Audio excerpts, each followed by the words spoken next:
aller dans l'espace, un rêve devenu réalité il y a 65 ans. Depuis, on a même mis le pied sur la Lune. Mais de là à s'y installer durablement, il faudra peut-être plus qu'un petit pas. De temps en temps, il y a des génies de la tech qui vous expliquent que l'avenir de l'humanité est dans l'espace. Je crois que c'est fondamentalement faux, parce que parce que l'espace est un milieu extraordinairement hostile. Alors est-ce que l'humanité est prête pour un décollage immédiat? Réponse dans 3, 2, 1, top.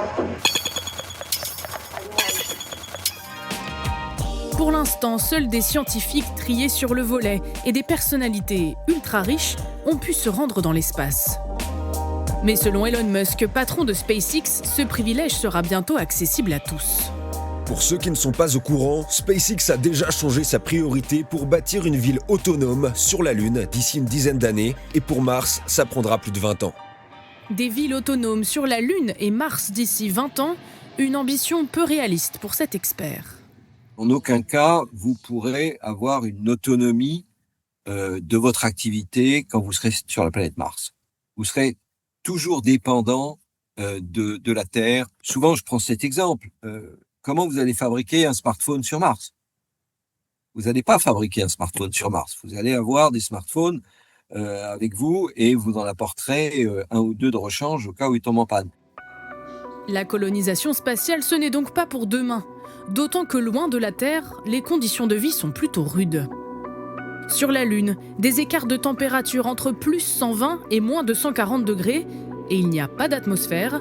Sur Mars, des tempêtes de sable fréquentes et jusqu'à moins 140 degrés. La vie se fera donc en scaphandre dans des modules pressurisés. Mais une fois les nombreux défis techniques relevés, restent les limites du corps humain.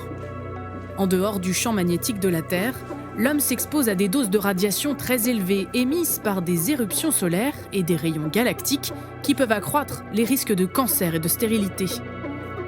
Par exemple, une mission lunaire d'une dizaine de jours, c'est 100 à 200 fois la dose de radiation reçue sur Terre en un an. Et puis, il y a les effets de la microgravité. En 1992, le spationaute Michel Tonini est le 3e Français à aller dans l'espace. On va perdre du muscle. Donc on a des problèmes aussi, vu la dilatation de la tête, on a des problèmes au niveau du nerf optique et de l'œil, donc on a une perte d'acuité visuelle, le cœur va changer de forme, le cœur va se réadapter, l'estomac va changer de forme, le foie, les reins, les artères, donc tout va se réadapter. Difficile pour l'instant d'imaginer survivre à des voyages interstellaires de plusieurs dizaines d'années, mais pour le spationaute, c'est à cela qu'aspire l'humanité.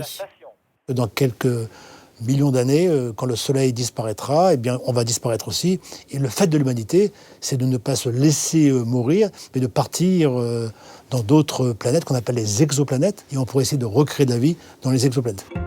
Pour s'y préparer, la Lune redevient une priorité. Une mission est prévue d'ici 2030. Quant à la planète rouge, la NASA table sur la prochaine décennie pour y envoyer les premiers ambassadeurs de l'espèce humaine.